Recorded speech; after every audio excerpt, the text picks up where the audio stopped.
episode of Cryptic Puzzle. I think that's the name of the podcast, right? Is that what it is? Yeah, it's Cryptic Puzzle. It's the show where we discuss games we love and we get deep into them and we talk about things we like and things we don't, and sometimes capitalism and the existentialism of life more widely. Oh man, wow. That seems like look at what's happening on screen with the heavy robots, and then the stuff you just said seems like. I love them. Listen, oh no, have we lost the feed? I think we've lost the feed.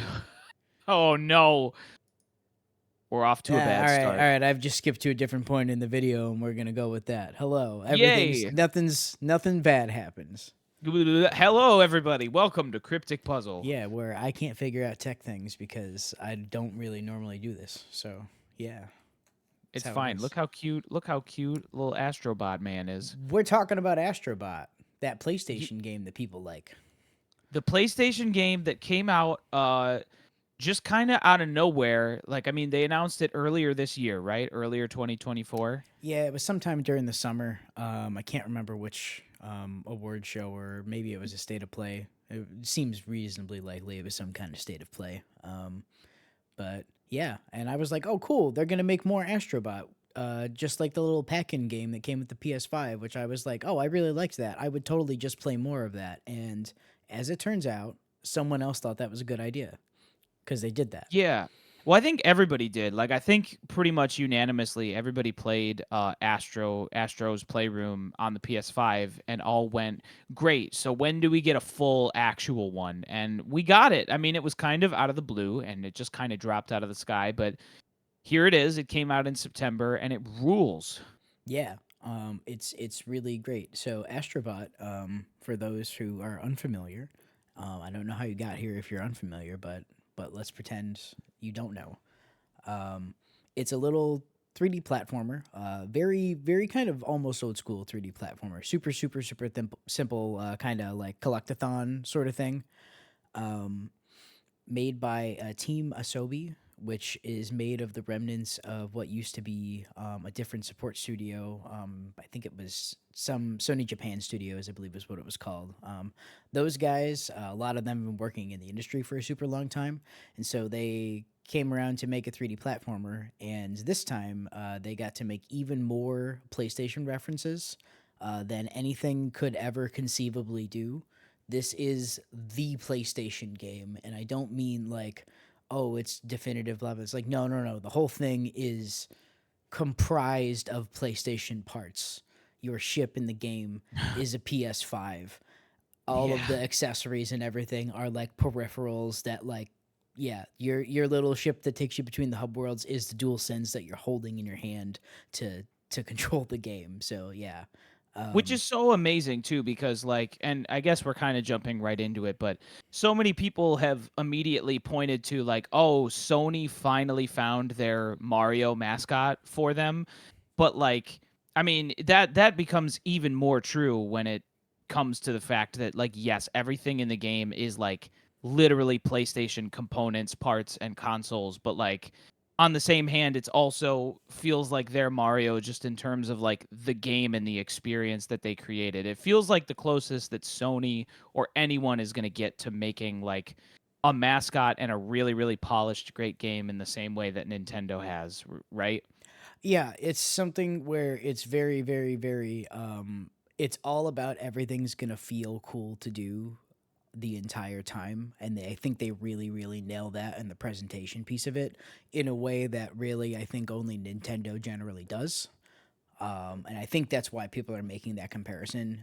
It's very clear that a lot of attention was paid to a lot of different little things. The all the physics based stuff in this game, like I know that that was like super novel in the early 2000s. Like Half-Life 2, half of that game is like we have a real physics engine, we're going to make like actual gameplay mechanics out of it. And a bunch of that stuff is kind of dated now, but like at the time it was like super mind-blowing. This to me I think is still like one shade removed from that, because for the most part it's not necessarily things that are like, oh, it requires you to engage with the game in a really trite way, which maybe some people would think some of the controller gimmicks are that this game has with DualSense might be. But I think they're very fun because they're all very simple, and this game is very easy to play. It is a baby game for babies, kinda, but that's not a bad thing in any way, you know? Yeah, yeah. Well, and kind of to talk about like the haptics and the motion controls and stuff, like I think you're right. I think there's like a cynical way to look at it and be like, well, I mean, because really Astro's Playroom was deliberately supposed to be like a showcase of what the DualSense controller can do, like with the weird haptic R2 L2 buttons and stuff and the vibration motor and everything, but like I don't know.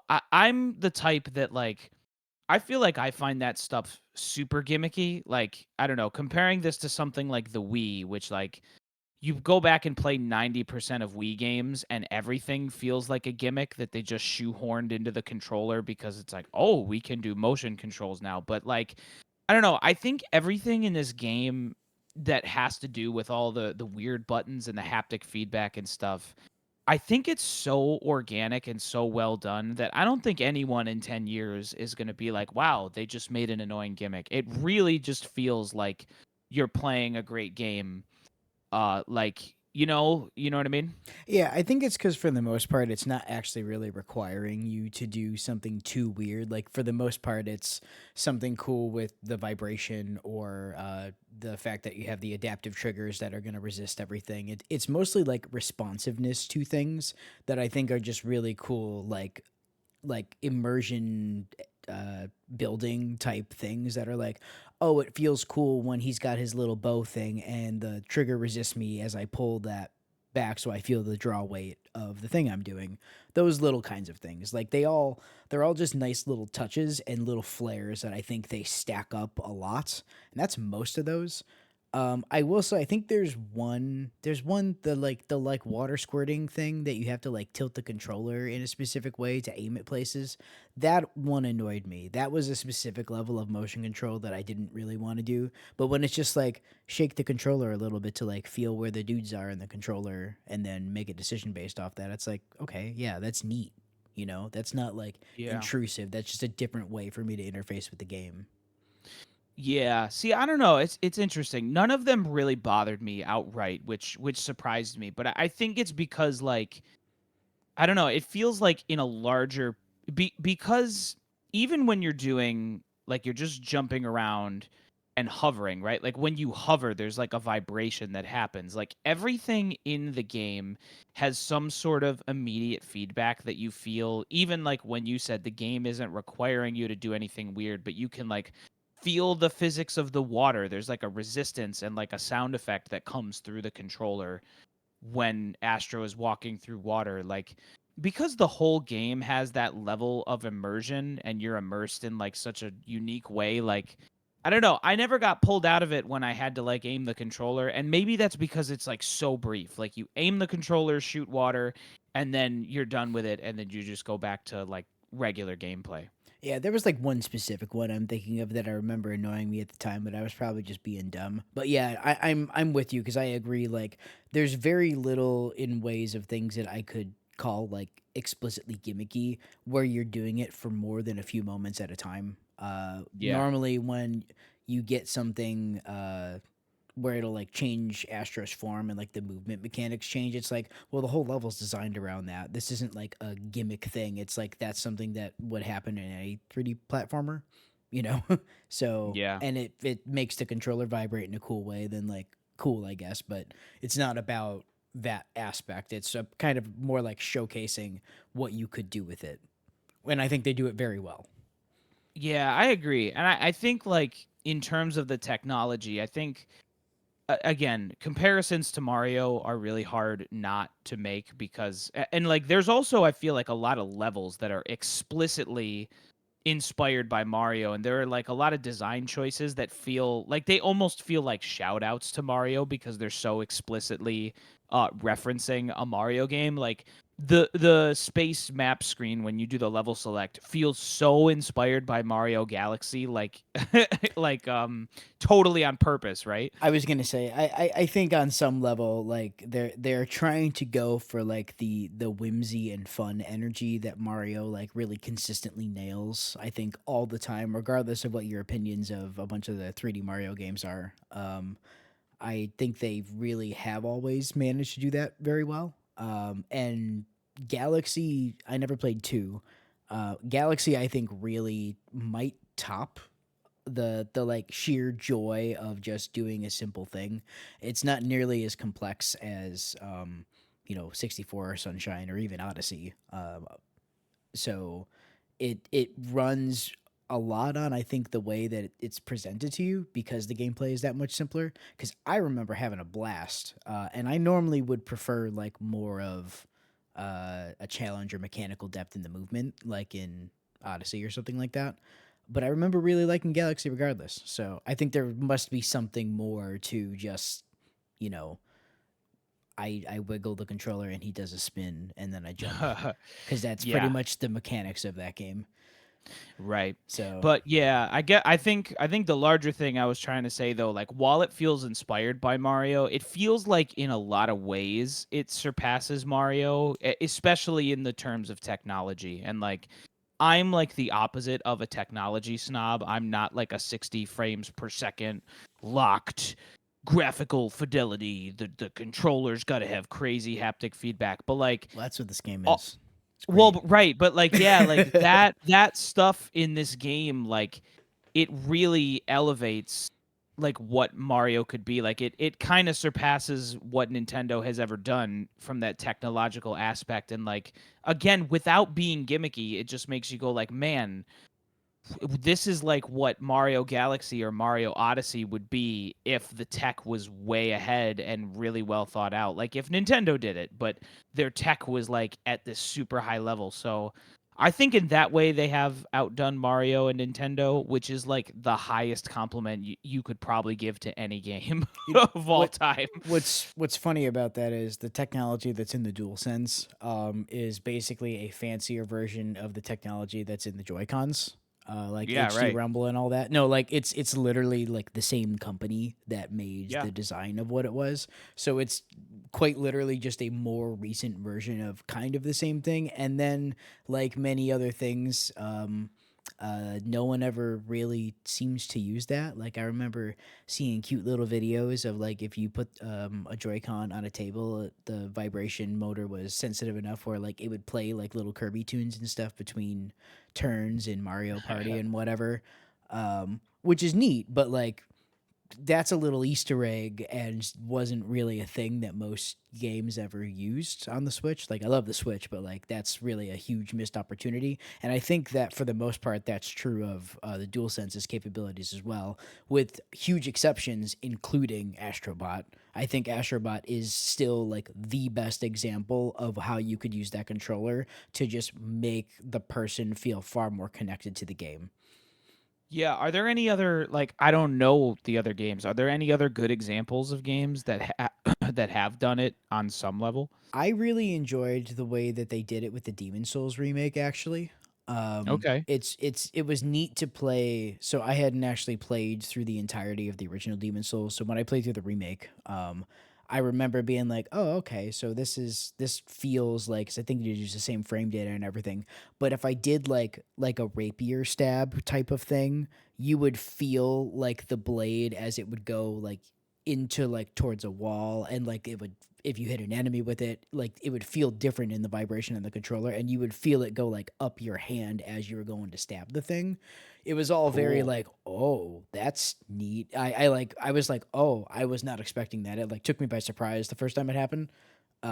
It was really cool. And there's just really few examples of doing a thing that like I don't know how much work it takes to do that. I'm sure it's probably a lot, to be perfectly honest. I wish that they would invest the time and just like deem it a worthwhile effort to do those things, because I think it's really nifty. Yeah, and I really agree with you. Like it weirdly surprisingly like if you had told me that it makes you feel way more immersed in the game, I'd be like, oh, whatever. But like when you feel it, it really feels different. When everything in the game has like an immediate physical feedback, it's like you really do feel like you are interacting with something in a way that no other game has done. Like it brings you so much closer to the action. That to me, like honestly, so I know there is an Astrobot VR game. Oh look, it's Crash. Yeah. Oh yeah. Oh Yeah. yeah.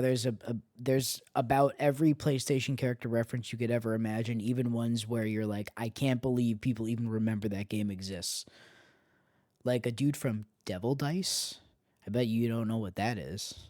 I don't. That one's a weird one. I only remember that from like an obscure PS1 demo disc back in the 90s. And I remember playing it and I remember seeing the character going, "Oh my god, that thing. I haven't thought about that dude since the 90s, I don't think, but I recognized him." Crazy. Yeah.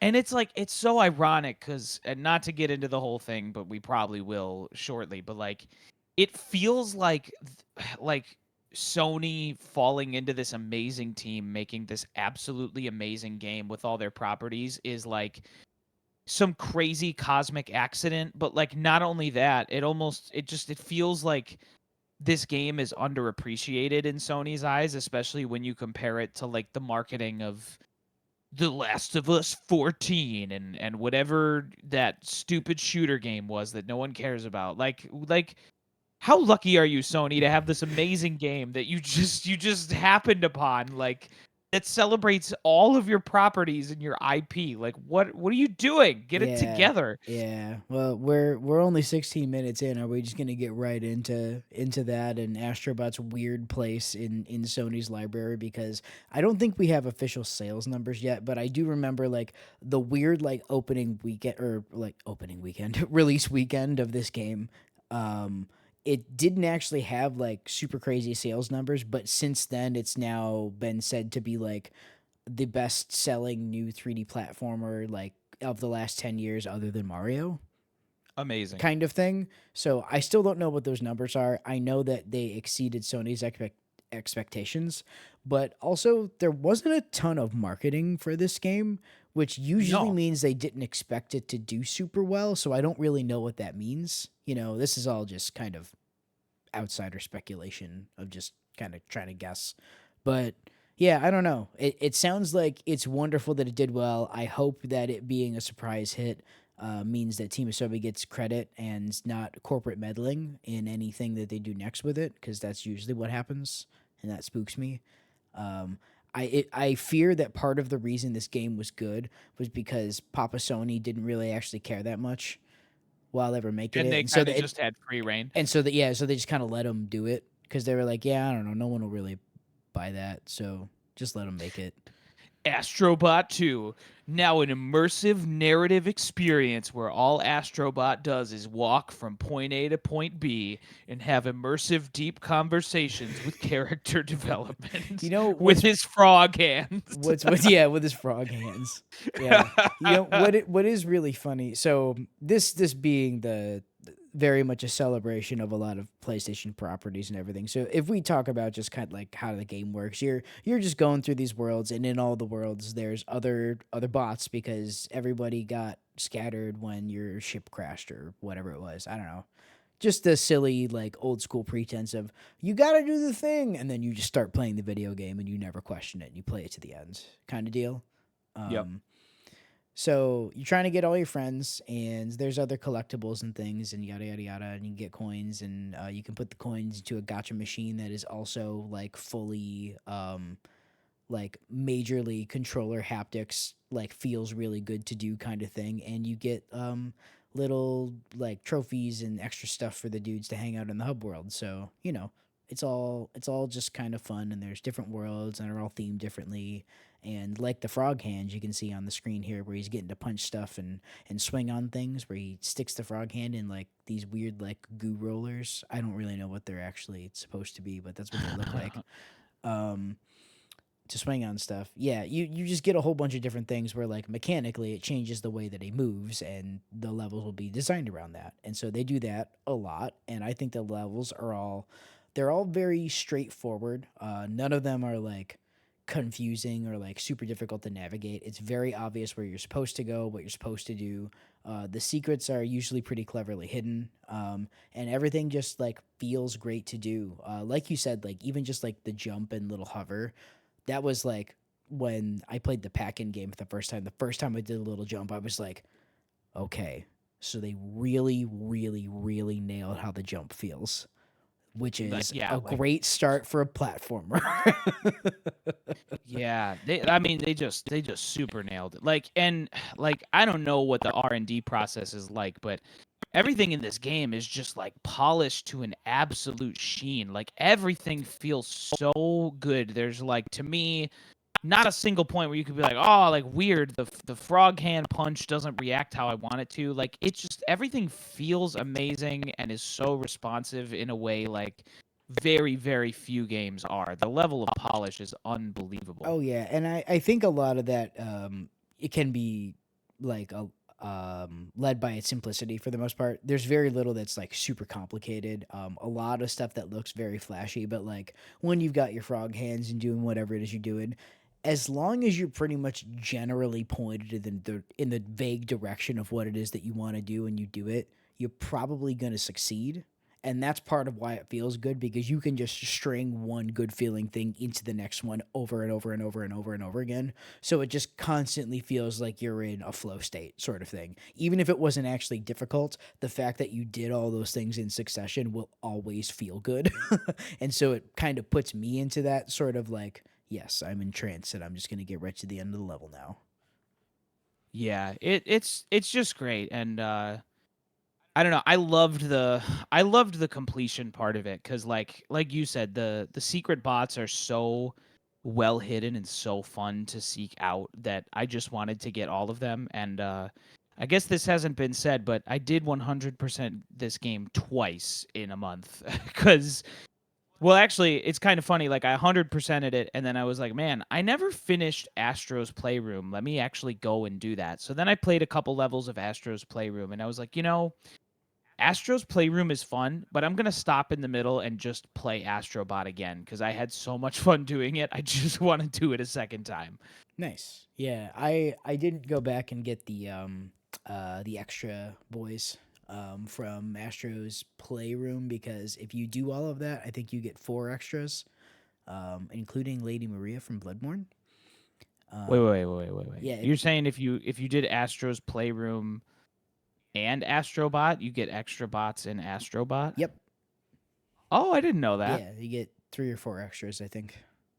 Oh, I didn't do that either Yeah. because I never finished Astro's Playroom. Yeah, I never totally finished it. I did most of it, but maybe I should go back and do that just to say that I did, and because it's fun, you know. So, Yeah, it is fun. I don't know. I find it, maybe it's because this game is out, or maybe I don't really know what it is. Maybe it's because it's just a smaller product, but like when I play Astro's Playroom, I'm like, this is fun, but I don't know, something about the scope of the levels. It feels more like a demo to me when I play it. Like, I have fun playing it, but I don't get sucked in the way I do in this game.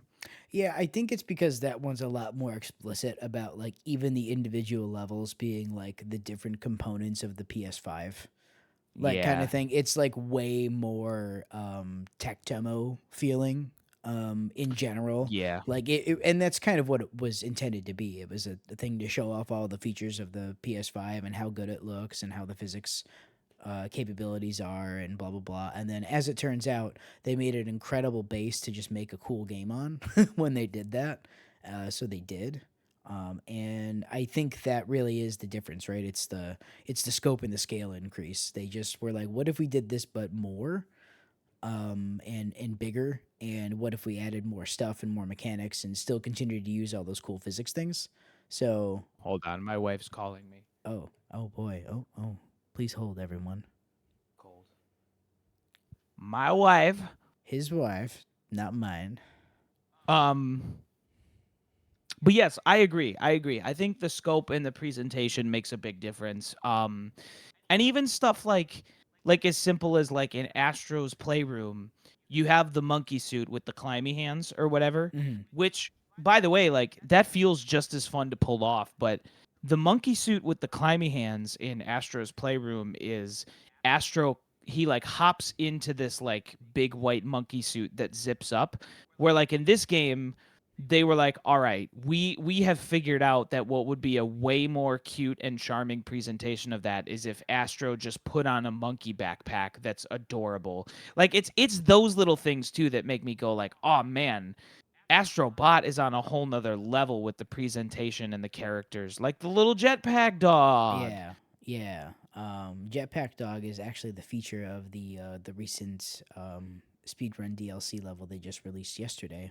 Um, Nice. yeah, to date this episode, it is October the 18th. Yesterday on the 17th, the first of the five, I think, speedrun levels they're Yep. releasing that you can play them, and you can just play them as normal levels. But if you do them fast, you get another bot. And there's leaderboards so people can compete and be like, I have my times in the top 1,000 or whatever, or if that matters to you.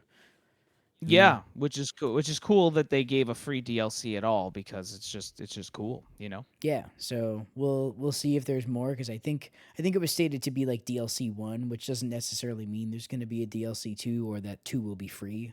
So I just hope that there's more stuff because I know you're not super interested in the speedrun side of it. I think you should just eventually play the levels when they come out, of course. I might. We'll see. But like I'll probably play them. It's not super hard to speed run these levels because again, this game is not.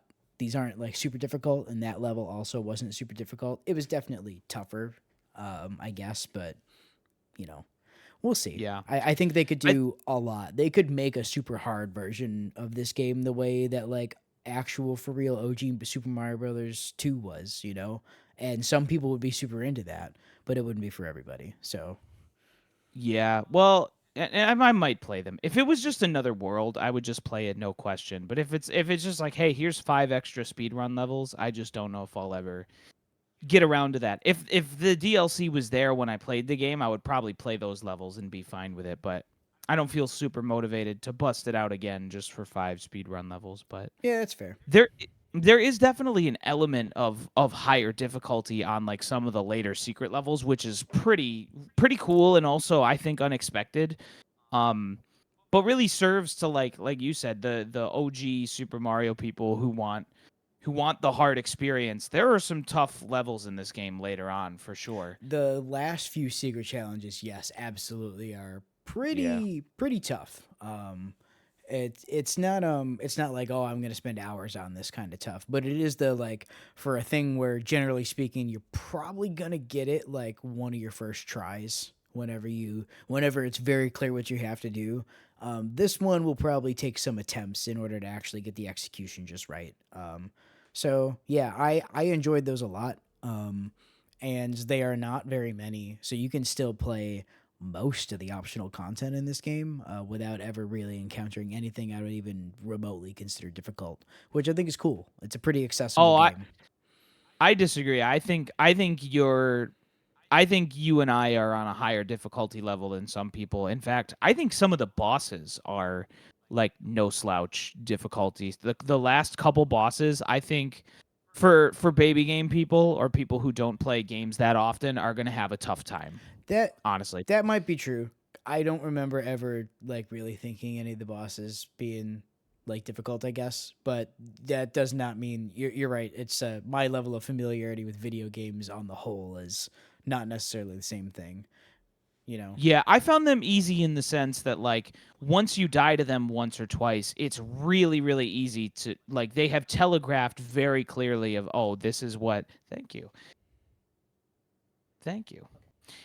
They've telegraphed to you very clearly like hey, this is what you have to do to not die the next time. Mhm. But it is a very interesting choice in a game that's designed to be super easy that Astro dies in one hit all of the time. Yeah, I'm actually like pretty surprised by that because like they very well could have done like a Super Mario 64 type thing or even just like a 3 hit system or something like that. But yeah, Astro dying in one shot, um, genuinely is like the only reason why there's any level of difficulty almost at any point. Because if Yeah. you could get hit a bunch before you died, it would be like, what is ever a threat to you in this game at any point?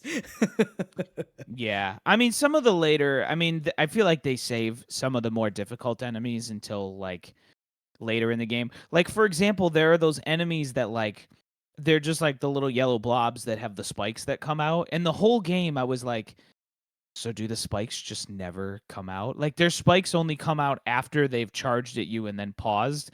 And it's not till like the last 3 levels or something that the enemies like release their spikes and then charge at you. It's like, all right, you could have thrown those at the player a little earlier. The game wasn't that hard, you know? Yeah, that's kind of what I mean when I'm like, it's a baby game for babies. It's like, okay, yeah, there's plenty of points where it's just like, all right, yeah, this guy is like actively no threat for like most of the time he's near me, kind of like baby game for babies. But it does eventually change, so and Yeah. that's all fine because like here's the thing: I think a kid would have a great time with this.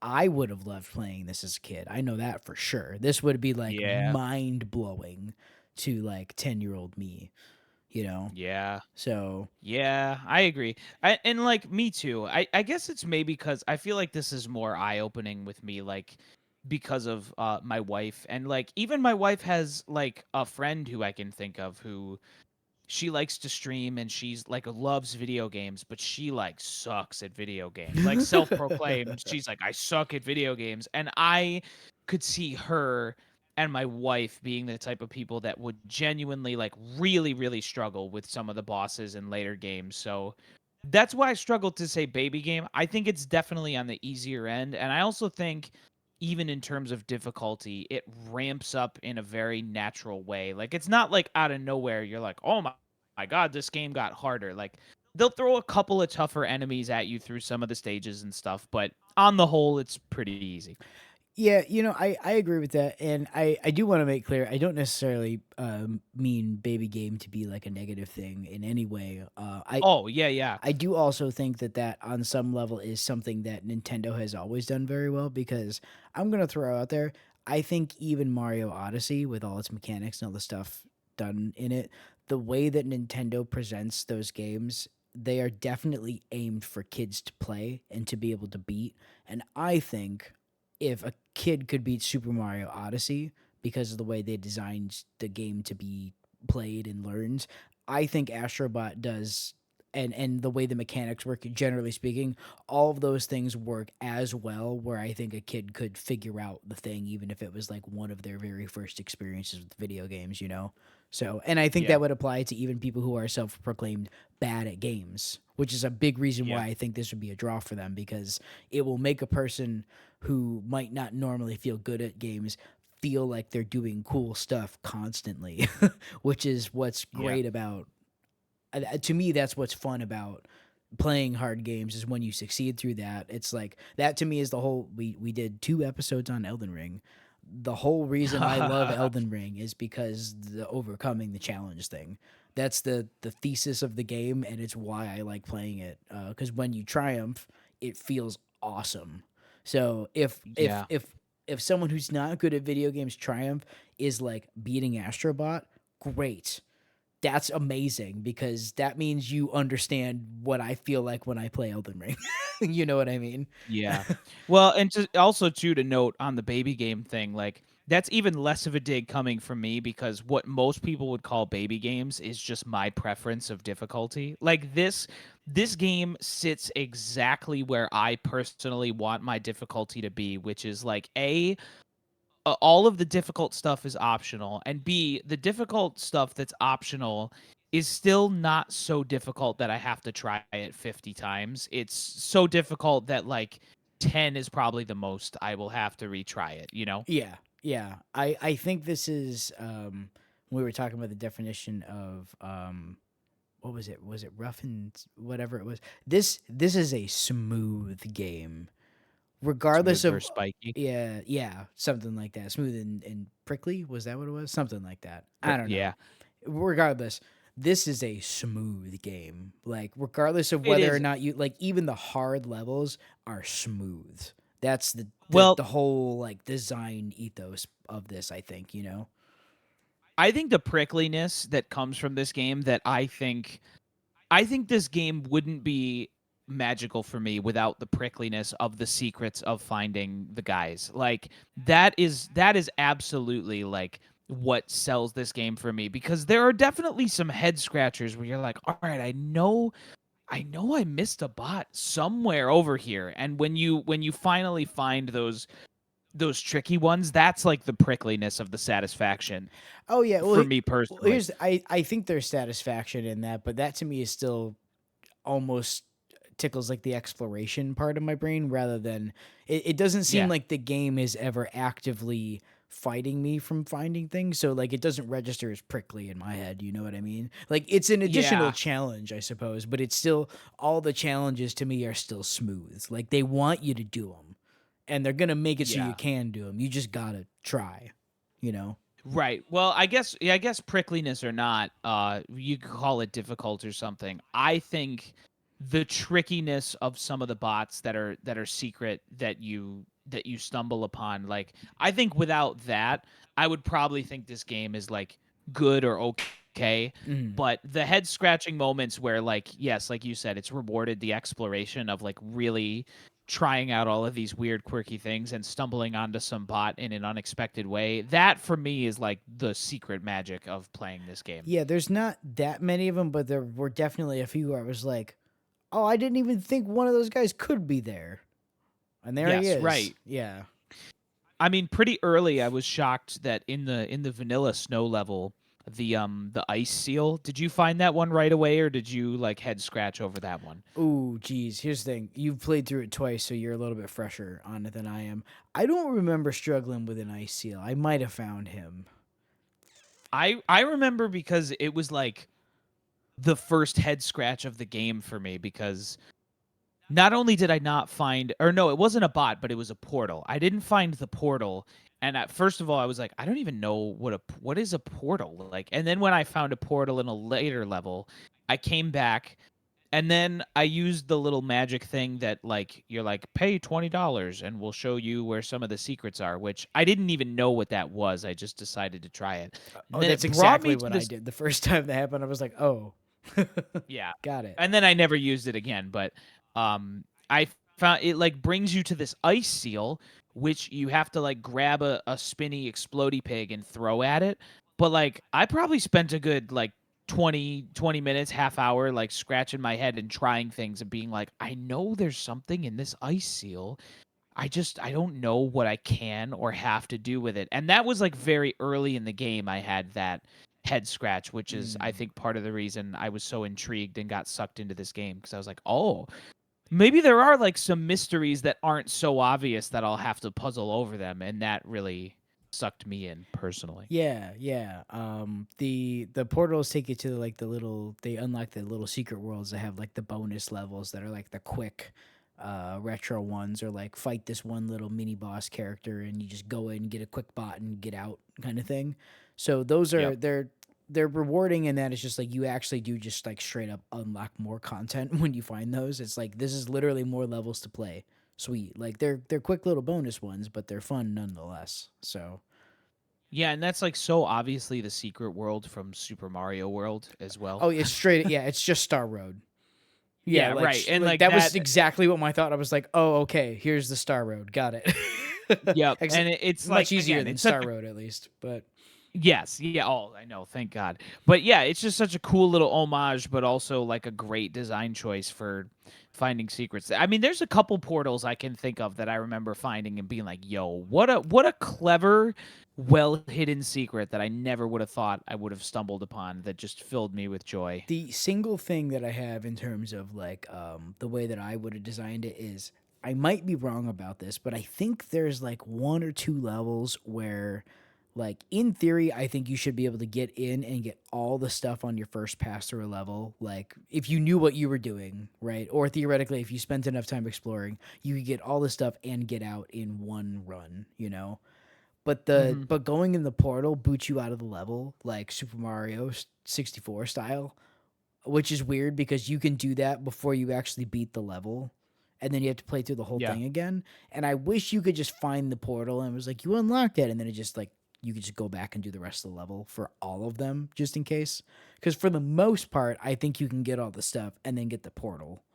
Um, I think it might literally be like just straight up two levels that you can't. It's like a very, very small amount of I levels that. remember being bugged by it because I remember it not being a problem in any of the other levels. That's the only reason it stood out.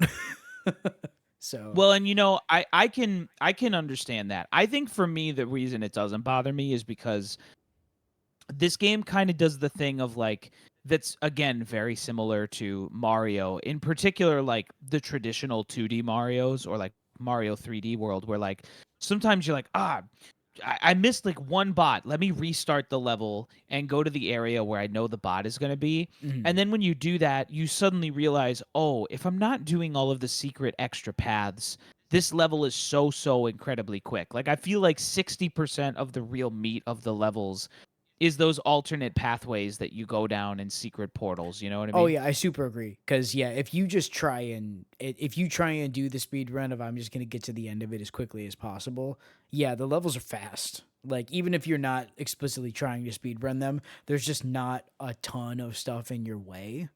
Yeah. So yeah. Oh yeah, it's the little Ape Escape guy. Did you ever play Ape Escape back in the day?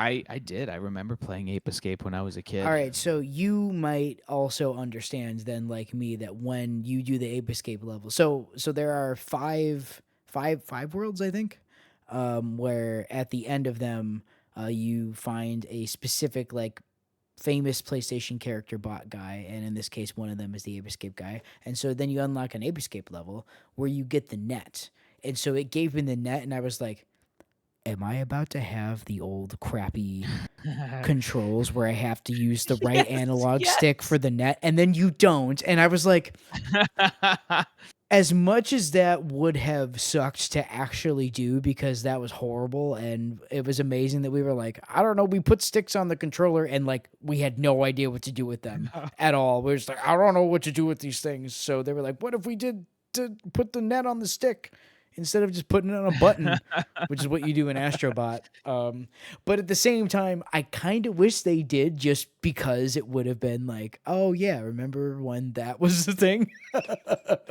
Yeah. Well, I can see 1,000,000% why they didn't, mostly just Because because it sucks. like well, no, well, yes. No, I think it sucking is not a reason not to do it. I think it's because in this game everything is like the R2 L2 buttons. So I think for them to like completely abandon the R2 L2 thing that they revolved everything around and go to the stick, people would have just been like, I guess that's true. "What?" Or they should have made it do something weird with the haptic or the adaptive triggers or something. I don't know what they would have Yeah. actually done. I don't know. But anyway, I thought that was cute. The God of War one I thought was Yeah. fun because the moment that you saw that it was going to be a God of War level, it's like so they're I'm getting the axe Yep. straight up, and that's Yep. absolutely what happens, which is cool. Honestly, like I think that's my biggest minor gripe with the game is I do almost wish Astro had an attack that felt more like a melee weapon because his punch is good, but the range of it is so tiny, and sometimes it doesn't hit the range that I'm expecting it will, or like I'm like pointed in a weird direction. Yeah, If they just gave give him a little bonk Astro, stick. That's what I want. A yeah, little give him a bonk. bonk stick. When they gave him the axe, I was like, yo, this is what I want the whole game. I want him to have a cool melee weapon like this. They Yeah, should make a whole Astro Kratos game. I would pay $60 for it. listen, if this was on PC, they'd be modding that immediately about Yeah. how to use all the characters and all the other levels. So Will it come to PC or no? there, the Andy, look at this game. I know, but friggin' God of War came to PC Okay, but and but but Spooderman. but Kratos doesn't have like a Sony logo tattooed on his forehead. He might as well. He's Kratos, for God's sakes. Are you kidding well, me? right, but okay, Is The Last of Us on but PC? they but yes, Oh, but they didn't make Kratos to be the PlayStation boy. They made who is Astrobot to be more the PlayStation boy with all his who is PlayStation more friends no, no. Who is riding more in on their PlayStation's PlayStation 5. mascot than Kratos or Does Joel or Kratos Ellie? go around the Lake of Nine on a PS5? He might as He well. no, He's he does. Kratos, for God's sakes. Are you kidding me? Don't Look, no, he's don't got the start. net. He's got the net. Look at him. Kratos has been He's PlayStation got the exclusive since hair. the first one, and then they put the new ones on PC. No, this game might come to PC. It's not off. It's not out of the Ah, question. it's not gonna happen. They didn't put Demon I Souls on PC either. I am surprised that you would even say that. Again, got like friggin' Kratos is just straight up PlayStation to me at this point. They only did it for God of War and Horizon because those games sold like 25 million copies, which And which Spooderman and which also sold like a bazillion copies, The Last of Us. which also sold like a quadrillion Whatever. copies. This Yeah. game's coming to PC. No one's buying a PS5 for this game, or I mean, except for me. No, I think this one's definitely gonna stay on the PS5. I'm sure you I'm do. gonna be honest. It would be really weird to download this game and play it on PC, potentially without a DualSense controller, and then have my whole game being about fixing my broken PS5 that I don't own potentially. Well, I guess when you say the controller thing, I actually am like, oh yeah, I didn't think about the controller. like I you think the could plug a DualSense into a computer and have it do those things still potentially, oh, but I don't. Well, there's weird like compatibility layers that I think games work like that now. But for a while, like when the DualSense came out, like the controller would work, but none of the fancy stuff would. You know, oh, so oh. yeah, it was one of them. One of them's. The one level while we're doing the weird bonus levels at the end of the worlds, I think the only level in this whole game that I didn't straight up love and was kind of annoyed by was the one where you turn into the jelly blob guy and you have to do the motion control to make him go left and right. I mean, I guess I don't remember being that annoyed by that one, I guess. But also just because it's a motion control one, I think that just puts it at a lower level than all the other ones where you're still just playing as Astro but with a new mechanic, you know?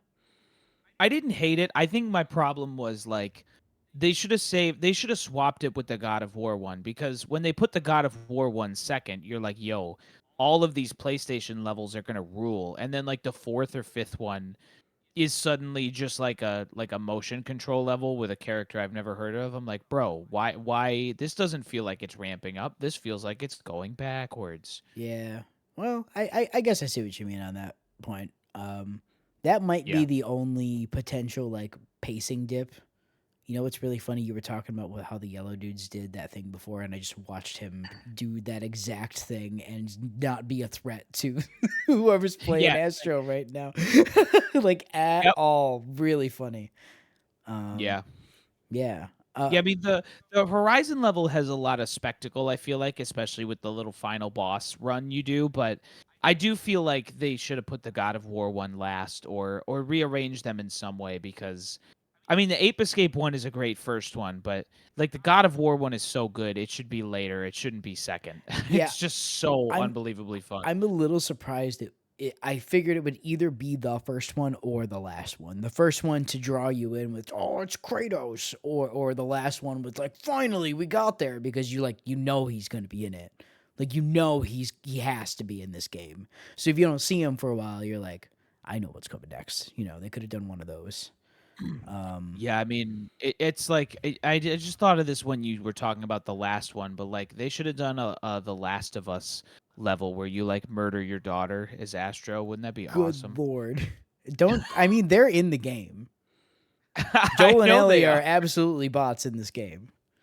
I know they are, but what's funny is I actually don't like know where. Like I didn't find them and go like, "Oh, it's Joel." Like I don't know what level they're in. I didn't catch it. Oh, here's the thing. I don't associate them that way. I just remember like seeing like I remember those guys. What is okay, I guess along those lines, I'm gonna pivot slightly here. All What right. is the most like either obscure or the most surprise you were to see like a character where you were like, oh my god, it's that guy.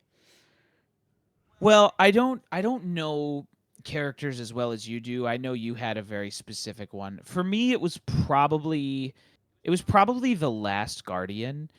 And not in terms of like seeing them, but that they gave Trico like this whole giant model Oh in yeah. the hub world. Hmm. I was like, "Oh, they gave Trico like such a big spot." I was shocked to see that. Yeah, I made the Devil Dice joke earlier, but I didn't like play that game a bunch. The one that really got me was seeing Dart, the protagonist of the classic JRPG. JRPG. I'm just gonna say RPG. Turn-based RPG, Legend of Dragoon, which if you've never Mm. played, you would be super about. Um, I haven't played it, but I actually thought that game was like a big deal. I've heard a lot about that it game. is exclusively a cult classic thing that never got a sequel, and we know that there was one planned at some point. They got canceled, and I think that's the only thing that was ever heard about it. A lot of people who really love the game, like myself, really wanted that, and it just wasn't meant to be. That was a long time ago now, so I was really To be excited to honest, see that. I was like, I didn't know anyone even remembered that game. oh yeah, people still are bananas. I've heard great things about that game. I've never played it, but um to be honest with you, I feel like Ape Escape was a bit of a surprise for it to get a whole level because I mean like people don't talk about Ape Escape any like that game does not live on in a big way. It's not very well remembered or revered even, I don't think. Well, you know? so I don't know. I mean, you probably wouldn't know this, but obviously, like there's Metal Gear characters in here. Like Raiden is in here from his Metal Gear Rising incarnation. Solid Snake is in here because they're associated primarily with the PlayStation brand, despite the fact that actually a bunch of their stuff has been on a whole bunch of different consoles for a long time. But there was a stint when it was PlayStation exclusive, and that's the stuff that people think of primarily. So it's interesting to see like some properties that like they aren't a PlayStation character, but they're here kind of thing, you know? So is there Yeah, anything that's like that? Yeah, they had some indie well, I'm trying to remember. There were definitely some like indie shout outs that like I was like, "Oh, cool." Like they threw a shout out to an indie game. It wasn't what the heck was it? Now I got to look up like a list of the characters cuz there's definitely a couple that I was like, "Oh, I'm so surprised to see like them just throw it to an indie game." Yeah, I it's just there's so many because there's 300 bots, and then there's the few extra from Astro's Playroom, and now there's gonna be there was two new ones in the new speedrun level, so I'm assuming that means there's gonna be two new ones in all the other ones, so like 10 more with all the new DLC stuff. So like there's a bunch of generic bots in there, but I think like 170 of them or something like that are like unique PlayStation characters or PlayStation adjacent characters, as I was mentioning. I had a point I was getting to with the Metal Gear thing, and I can't remember what we were talking about before, and I've lost it. Mm. How them and Ape Escape are associated with the PlayStation Oh yes, brand, that yeah, whole thing. yeah, and also there's a specific. I think people thought about Ape Escape for longer than you think, at least maybe in Japan, because in Metal Gear Solid 3, which came out in 2004, there was a re-release the following year called Subsistence that added a bunch of stuff, including a mode called Snake versus Monkey, in which you went and you tracked down in the jungle the Ape Escape apes with a little banana gun and traps and stuff. Because I don't know if you knew this, but the Metal Gear games, they can be pretty silly sometimes. Um, I have known that about Metal Gear, yeah. Yeah, so the Ape Escape guys were at least in the public conscious long enough to be like Kojima was like, "Yo, put them monkeys in my Metal Gear game in the '60s in the Cold War in Russia." Oh, I found sorry, this is unrelated. I was going through a list of the bots and I found the couple bots that surprised me. Okay, what were they? One being Octodad. Oh yeah, that one floored me. I was like, PlayStation? Why? I Yeah. always And associated that then with like a weird QWOP keyboard game, man. You know? yeah, it's just I think it's just a straight up indie game. Hmm. And then the other one being the Wanderer, the little like red dude with the little scarf from what the heck is that game called? Oh, Journey? Yeah, Yeah, that's is Journey's that a Journey's PlayStation PlayStation exclusive? exclusive. Yeah. Oh, okay, never mind then. I thought that one was like a multi-plat, but it was just like a little obscure indie. Maybe it is now. I could be wrong about that. Mm.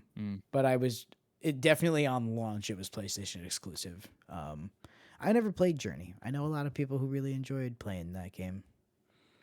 You know, I don't want to like dredge up people to be mad at us, but like I enjoyed Journey, but like I kind of didn't get why people lost their minds over it personally. I mean, I don't necessarily want to, for anyone who doesn't know what happens at the end of Journey, because I do, even though I didn't play the game. I think it was just that, and the novel concept was just like, that was all anyone wanted to talk about, regardless of anything else that happened in that game. They're like, this is the best thing that anyone's ever done. I don't know. People like I don't often know. talk about like getting really emotional Emotional. at like Yeah, Journey that's and like crying and stuff, and I'm like, what? What? I don't know.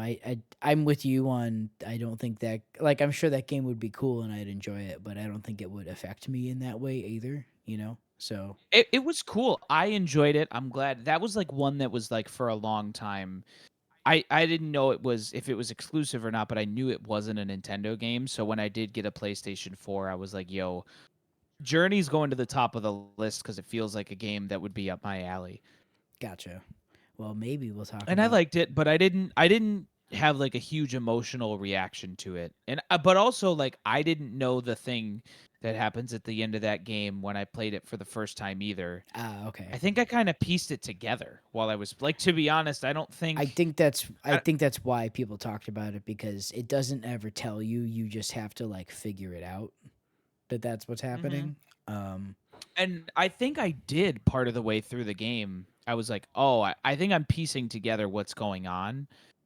It wasn't like a big reveal at the end where I was like, oh my Yeah, god. I think that's the part that's weird to me. Where like I lost it, and I'm like, what do you? I mean, it's cool, but like, why? Anyway, Astrobot. I guess we'll talk about games that affect us deeply, probably soon on this podcast.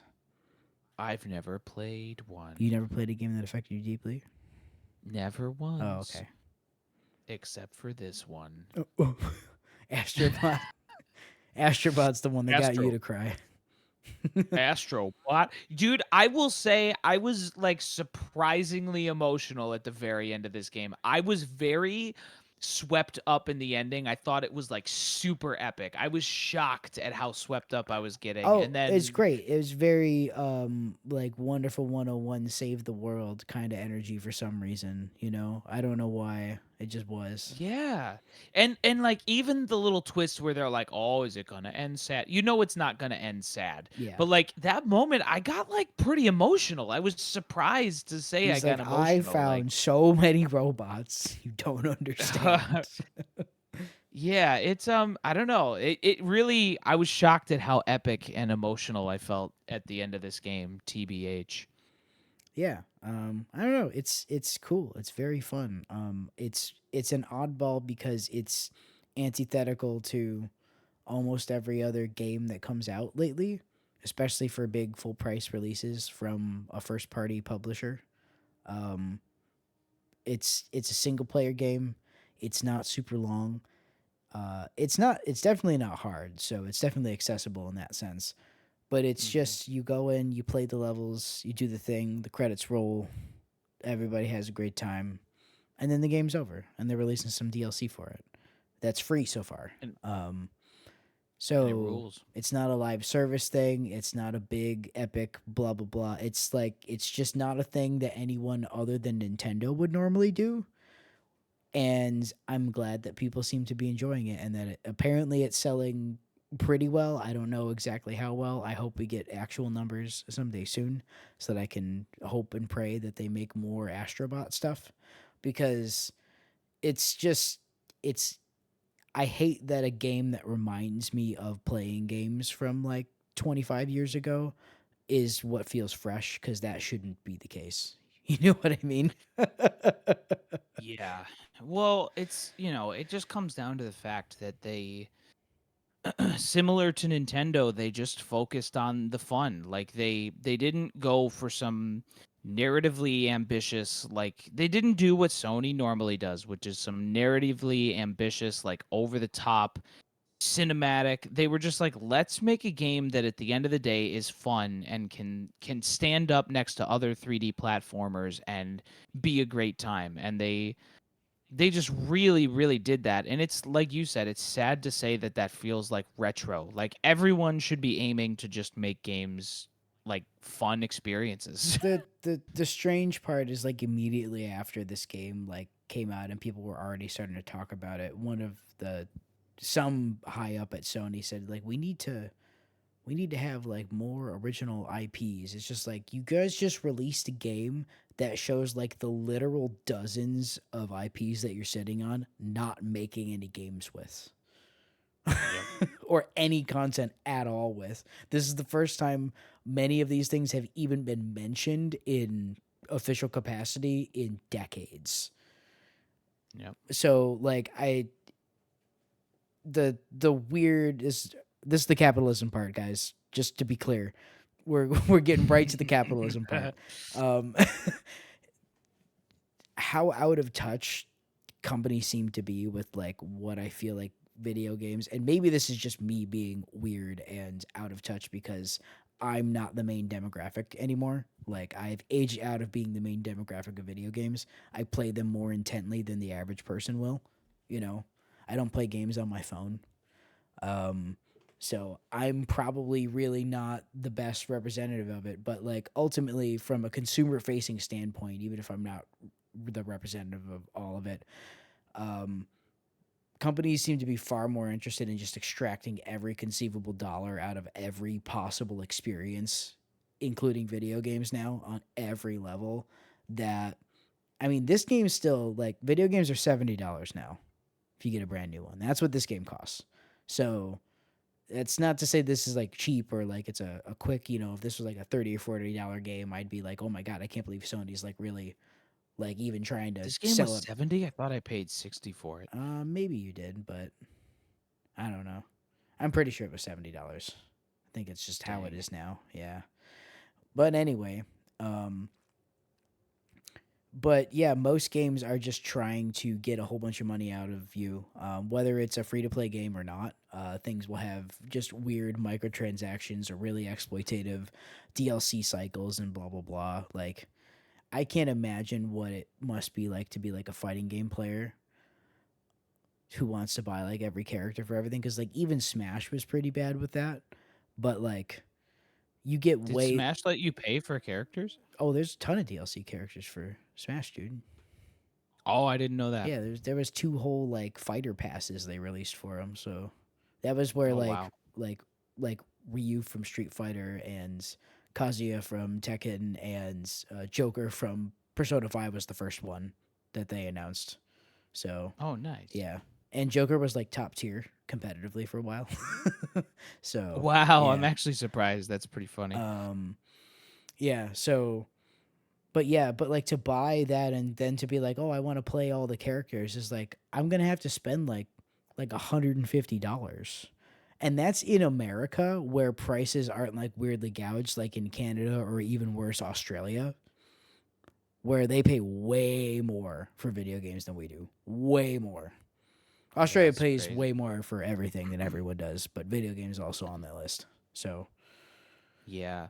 It's just like the thing that surprised me again and again. Like, I've listened to like interviews with like the director of this game and stuff, and like, I remember him saying in an interview, like, well, yeah, like because this is such a like a low fidelity, like low resolution game, we can really like program these things in like super quickly. And I just remember being like, this game is like a low fidelity game. This game looks unbelievable. Like I every moment of this game I have looked at it and been like, this game looks gorgeous. I would put it right next to God of War Ragnarok or something in terms of looking amazing. So like if we can make games that look this amazing and we consider them to be like low fidelity and budget, like what are we doing with our time and money that we're spending billions of dollars like rendering these like detailed rock formations that no one cares about? Make something simple that looks beautiful. Like this game looks so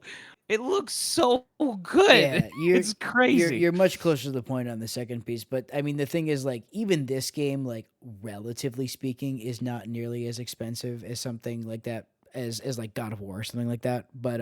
That's what I'm saying. But like it's not a low budget game, right? So this No, definitely not. so cuz like I'm sure you've seen what low budget games look like, you know. so Yeah, so but I I'm agree just with you on saying the like focus this. though. Like completely, Yeah, 100%. it's it seems to this game seems to understand like where like there has to be a limit, right? Because if you just endlessly say like, well, we'll throw more money into this project and budgets will balloon endlessly, it's like But you get that's Concord. not sustainable. That's what happens. This Yeah. yeah, this game seems to understand like, all right, what can we do with like a reasonable budget that doesn't have like scope creep that like suddenly we're gonna create this huge open world and every single rock has to be rendered with physics and you know what I mean? Like I want this shorter game games understands the with limit. worse graphics that take longer to come out and the devs get paid well, and I'm not kidding. That's Yeah, like dude. that meme is super true. That's me to a T. I'm with Yeah. you. Like don't get me wrong, I have a fancy computer because I want my games to look very pretty and run really good. I want them to do both of those things at the same time. So I do that because I can do that better than a console ever can when I have fancier hardware. Um, Yep. in even I am like, I really wish that like so. This is another. I brought this up to you before, and I don't remember if we did it on the podcast or not. But part of what is plaguing PC gaming right now is games just not being really well optimized and relying on all these resolution AI upscaling things. So for NVIDIA, it's DLSS, but part of the big thing that they were advertising with the PS5 Pro is their partnership with AMD on what they're calling PSSR, which is AMD's now fancy version that's like customized for the PS5 Pro to do exactly that so that they can get better performance and everything out of it. It's like, okay, great, it's a good use of it, but they're making games that are so resource intensive that the only way to get them to not run like complete garbage is to use this AI resolution upscaling technology. And it's like, what? Why? What if the game just Right. ran good without that? And then if Right. someone wanted to do that, they did. What if I, I could run the game fine because you didn't put a bunch of useless garbage in the background? I'm tired of all the ray tracing garbage. Like I think it looks great. I never turn it on my computer because it cuts my frame rate in half. I don't care. I'm not looking at the reflections of the light scattered around the hallway, the way that I'm shooting the zombie man in the face. That's the thing that I'm doing when all those things are going, and I would rather have the game be more responsive when I'm doing that. You know, I just don't. We've lost the plot on I think what's important, and I think on some level people are starting to get that way too because people are complaining about games running like crap a lot. There's no reason for it. You know, you buy a PS5 and after having a PS4 Pro where generally speaking, like, I don't know, the PS5 isn't really running most of your games any better. But like I buy this fancy new thing and then all the games that come out on it run like crap. Like why? Why did I do it? Why did I bother? I don't yeah. know. Well, that and like again, like you could make a cheaper product with a better art direction that would last and it would run well, right? Like they're putting dollars in a place that nobody cares about at the end of the day when you could make something like this. And it's not to say that there's no place for the highest tech level technology. There will always be people who want the most cutting edge technology and that's fine, but I think Sony's mistake is not understanding that like that's not most people at this point and the technology is so good that all of the improvements are so minuscule that like I mean the Switch is basically like a 15-year-old console in terms of technology and it's kicking the crap It out is of the rest of the it industry. is quite literally a 9-year-old tablet. Right. That's Like yeah, for real. that's not an exaggeration. It is a 9-year-old tablet. And it So like it's been out for what, 7 years? Is that where you're getting that math? yeah, the chips that Yeah, came from 2015, but yes, it dropped in right. 2017. Yep, Right. And it's like and why are they kicking the crap out of everybody? Well, they're making because games they that are make games that are fun. fun. Yeah, that's it. That's like literally right. So this and Astrobot is kind of like the proof of this thesis statement of things that you and me and all other bunch of 30-year-old white guys around the country scream into microphones. Yeah. But Welcome we to White Guy Podcast Game Thing, where we but talk we about video game and cryptic puzzle, or I don't know, I mixed something up in there, but you know. but we've all everybody who plays games has been feeling this for like a long time now, which is that Sony and Microsoft have lost their way a little bit, and the focus is just in the wrong place, especially when you were talking earlier about marketing. Like, this game got like basically no marketing and is like this wonderful surprise smash hit that hopefully sold pretty well. And Sony put all this marketing into their Guardians of the Galaxy free to play game or whatever that wasn't even free to play. It was $40 or Oh, something. it wasn't And Guardians of the Galaxy. It was just bad character design. The new original IP of the game that was trying to ape Guardians of the Galaxy in terms of tone, yeah, I and just that's couldn't it. remember what it was called. Yeah, Concord. That's the one. Yeah, Concord, right. They put all these billions of dollars into that game and marketed that, and that game was such a flop. And this game comes out and it feels like it got no attention, and it's like it just feels like such an obvious sign that they have taken for granted their recent success and like aren't paying attention to like what games do well and where their focus could be. This game feels like an alternate universe almost, where like Sony continued to stay the path of something like Nintendo, and but somehow we got it in this timeline. So what I guess I don't really understand. So I'm gonna say I fully understand it. I'm not gonna go on a giant rant about live service games and blah blah blah. It is a poison and a cancer that is killing the video game industry, because for some reason everything has to be that and everything has to make a quadrillion dollars, otherwise it's a failure. But I don't need to really explore that particular piece of it anymore. To me, I don't see how it ever makes sense, just fundamentally, not even just in video games. This is literally in anything. If I did not know if I had a successful thing that I was going to be working on and I was going to take all my resources and figure out what it was I wanted to do, would I put a million or hundreds of millions of eggs in one basket that I don't even know if anyone wants it or is going to like it? Or would I try and make a whole bunch of smaller things that are all different and see what sticks? Because that's what video games were in the 90s. People just made things. There's so much weird garbage that exists in like the 16-bit and early 32-bit era, and just getting into 3D games. So just because people were just like, I don't know, what if we just did this? And as it turns out, there's a lot of really cool games that ended up coming out, and we figured out how to make neat games from that point on. Like, don't get me wrong, the baseline level of quality of a video game that comes out now, you're very rarely going to buy something that is like almost broken, unplayable. Like if you go to a store shelf, right? If we're talking console games, and I'm not going to like the Steam friend page and being like, what if I went to the bottom of the least popular and just bought this one that was just some weird anime girl game, some random guy made. I don't know when people make those arguments. So like, but that's not what we're talking about. We're talking about like games that people care about and will buy for in a real world. Um, but like even though like you could buy a game back in the day that was like almost functionally broken, Yep. like that doesn't really exist anymore. But we don't try anything weird because everyone just wants to make like the same handful of things or remake the old ones that we liked, you know?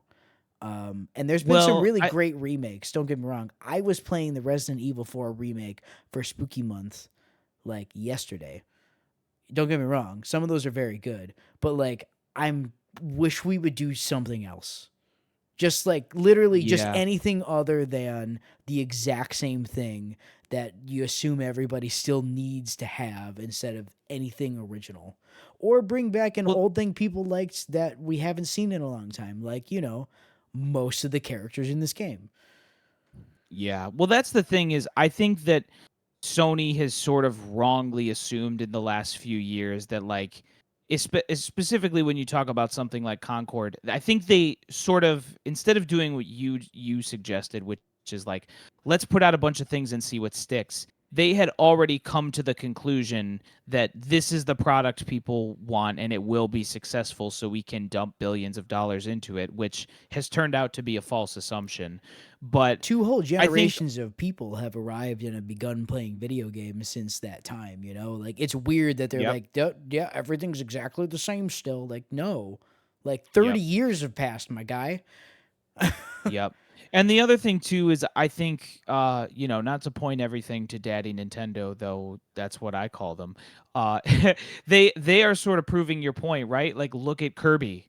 I mean, Kirby is like the proof in the pudding of all of this is like, "Oh, hey, let's make like a cheap B tier game. It's not going to be like a flagship series that changes the industry or outsells everybody else or has some crazy, it's not going to make us $1 million, but it will sell okay. And if we can put out like 10 series that sell okay and a Mario, we'll be doing pretty all right." There's like a gajillion Mario games, and they Right. basically all make a gajillion dollars. So, Yep. it's because they're Yep. But good.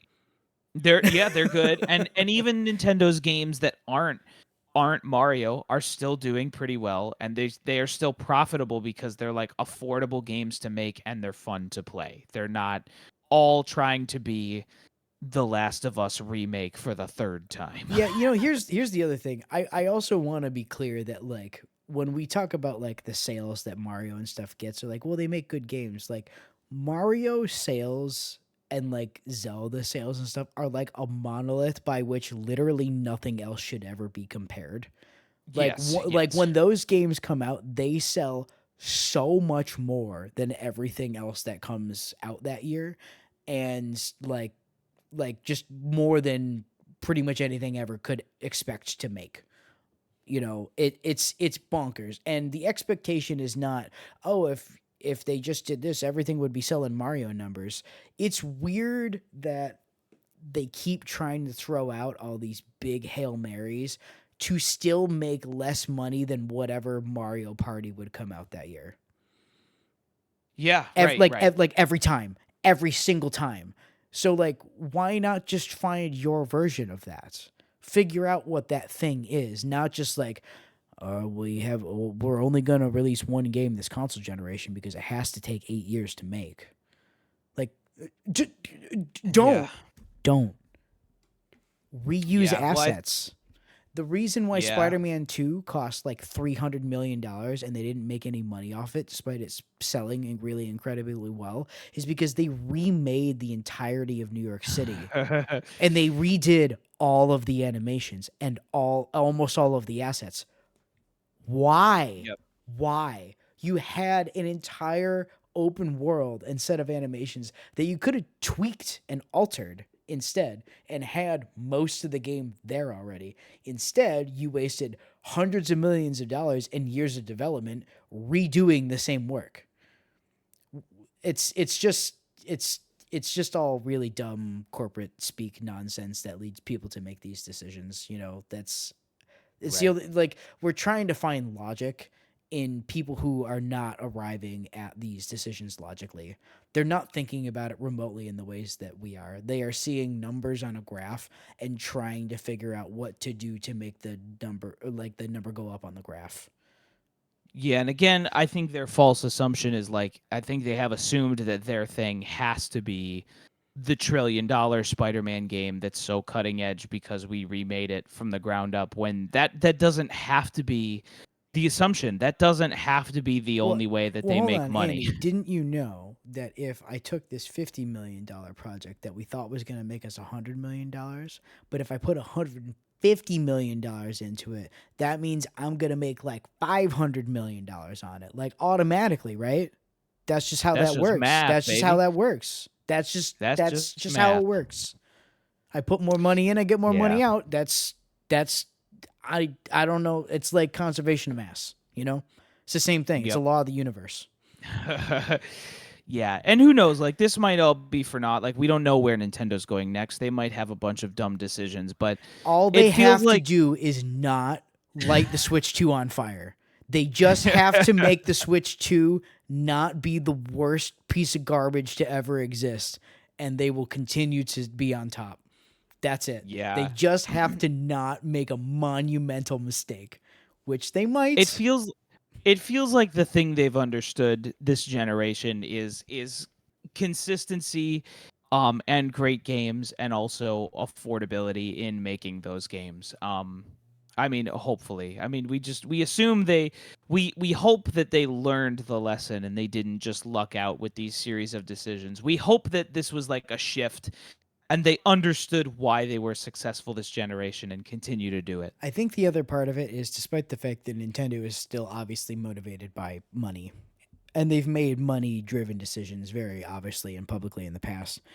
Nintendo, I don't know if people know what the actual numbers are, but it's been for a long, long, long, long, long time now rumored that they had enough money to basically run at um, either breaking even or at a loss for like decades before their war chest would run out because of how much money they have and have had over time. So I don't think they're worried about much. Like a thing like the Wii U happening was like, okay, and then they released Oh, a is that Switch. right? Yeah, like that's like Nintendo was not in trouble as a company because of the Wii U. You know, Oh, they see, they I like didn't know that. they like made a bomb that didn't do very well, and they picked up and they moved on and they made the Switch, which is now probably going to overtake the PS2 as the best selling console of all time. It's Yeah, on it's got track to to do that. happen.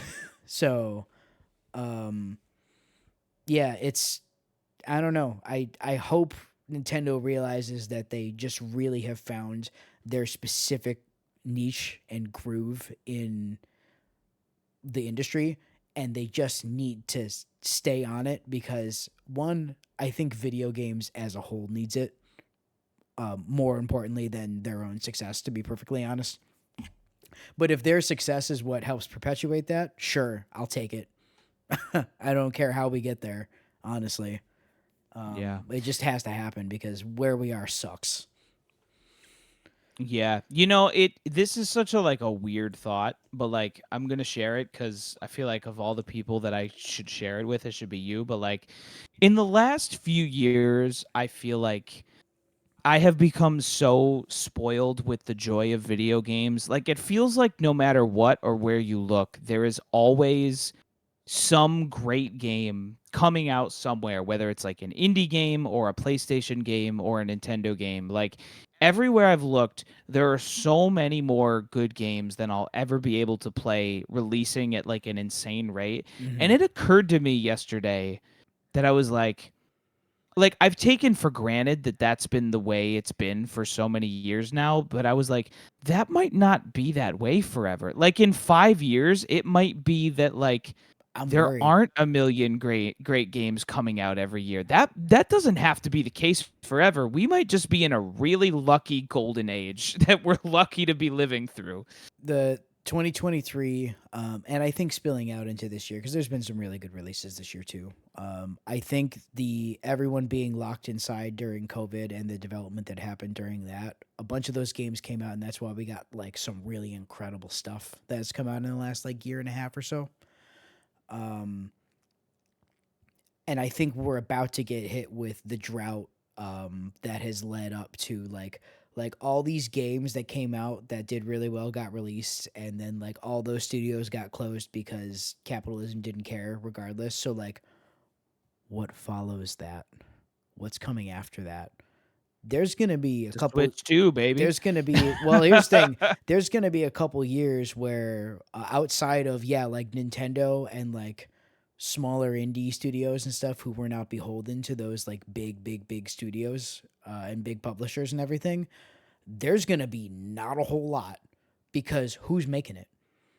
Like 15% of the industry got laid off. Yeah, It's like it's something true. I don't know that it's not literally that number, but it's something obscenely high. So like what what do we think is going to come out, especially when the idea has been, well, we got to make games that are big budget and take like 2 decades to make, so you go through 3 console generations before it comes out. Like I don't I don't know, man.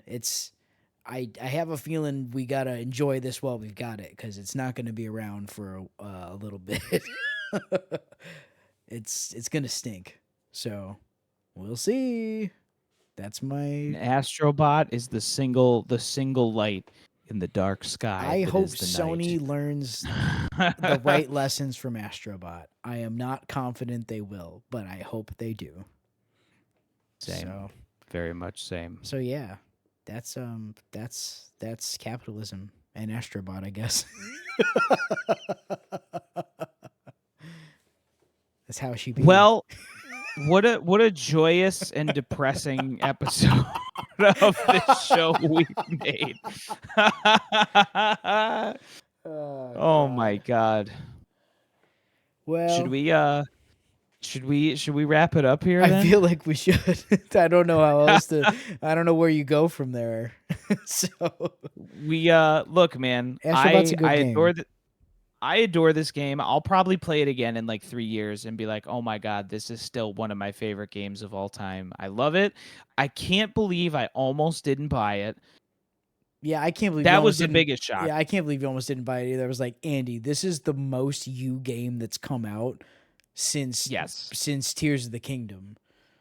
Yeah, once I saw that it was the most me game of all time and I started hearing that from you, I was like, "Oh, okay, I got to rethink it." But I can't believe I almost didn't buy it cuz this is so exactly the type of game that I love, and it's brought me a lot of joy this fall, like in a lot of ups and downs of the darkness of capitalism in my life. I won't get into all my personal issues, but this is like a game that I feel like in 2 or 3 years I'm going to remember as being like, wow, I remember this game bringing me so much joy in a time where like I needed it, you know? Yeah, dude. I agree. It was a game that weirdly kind of like I said harkened me back to the way that video games were in the 90s. It was a game that like it's an overused thing, but like reminded me of why I play video games, not because it like did something groundbreaking or whatever, but because it literally did the same thing back when I first discovered my love of video games and it brought me back to that time, you know? And I think that they really, Team Asobi really deserves credit in nailing that. You know, Yeah. It really like will live on in my heart as one of the best games I've ever played, regardless of it just is. It's one of the best games I've ever played, like straight up, and I will fondly remember it that way forever. yeah, man. Team Asobi get big raises, make more Astro Bot games, or whatever they want. Actually, maybe they don't even Yeah, want I to make mean, yeah, Astrobot. If they want to make another cool thing, I'm in because they did a great job with this. So yeah. Well, if you've been watching the stream, we appreciate you. Or if you're watching the YouTube VOD after, we hope you enjoyed the podcast, and I don't know, maybe threw it on in the background and are just listening or wanted to hear other people's takes on Astrobot. But we definitely appreciate you if you are here with us for this cryptic puzzle that cryptic we call puzzle. life. Yeah. Are we gonna talk about what the next game is gonna be? It's gonna be Undertale. Yeah, I gotta replay it. Still gotta replay it. I haven't replayed it yet, but Oh, I'll replay it. oh yeah, I mean, I'm good. I've replayed it a bunch of times in the past. It's just been some years since I did. But yeah, speaking of games that affect people, is what I said before. Yeah, Undertale got me real good when it came out. Caught me by surprise. So Yeah, yeah, I'm excited to replay it, which is not something I feel like I say often about games, but when we were like, yeah, let's do it, I was like, yo, I'm psyched to replay Undertale. That game rules. yeah, we're striking while the iron is extremely cold 9 years after release. But you The know, iron is never cold with Undertale, dude. People love that game. yeah, and there's rumors that Deltarune Chapter 3 might come out on Halloween. So who knows? Yo. Who knows? We'll see. Well, we appreciate you, and we'll see you next time for Undertale. Undertale. All right. Goodbye, everyone.